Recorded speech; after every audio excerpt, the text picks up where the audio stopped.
Some verbs that are in the indicative have irregular yo forms. First up is go-go verbs.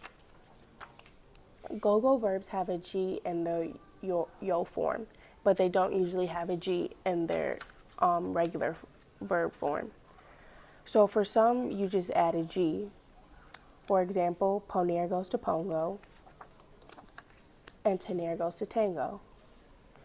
Other verbs, you add an IG. Example, traer changes to traigo, and caer changes to caigo. And then other verbs, you add an ocho cambio and a G.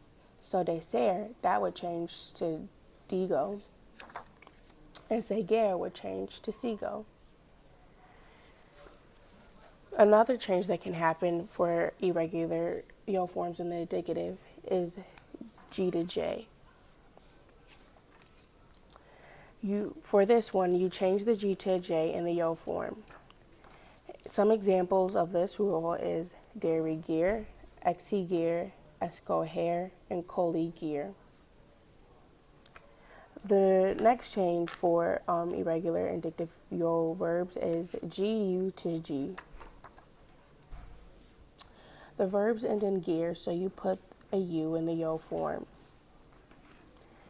The next change that can happen is C to ZC.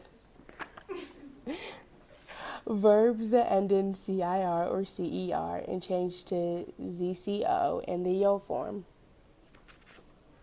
Some examples of this change is conducir, perecer, producir, and merecer. The next rule for irregular indicative yo forms is to change the C to a Z. This is for verbs that end in CIR or CER and change to ZO. Some examples of this rule is venecer and convencer. The next is for verbs for in their yo form, they end with oi. Some examples of this is ser changes to soy, ear changes to voy, dar changes to doy, and estar changes to estoy. Next, there are some words that have completely irregular forms. These verbs are saber, which changes to say, ver, which changes to veo, caber, which changes to quepo, and aber, which changes to a. Last but not least, there are verbs with super irregular forms.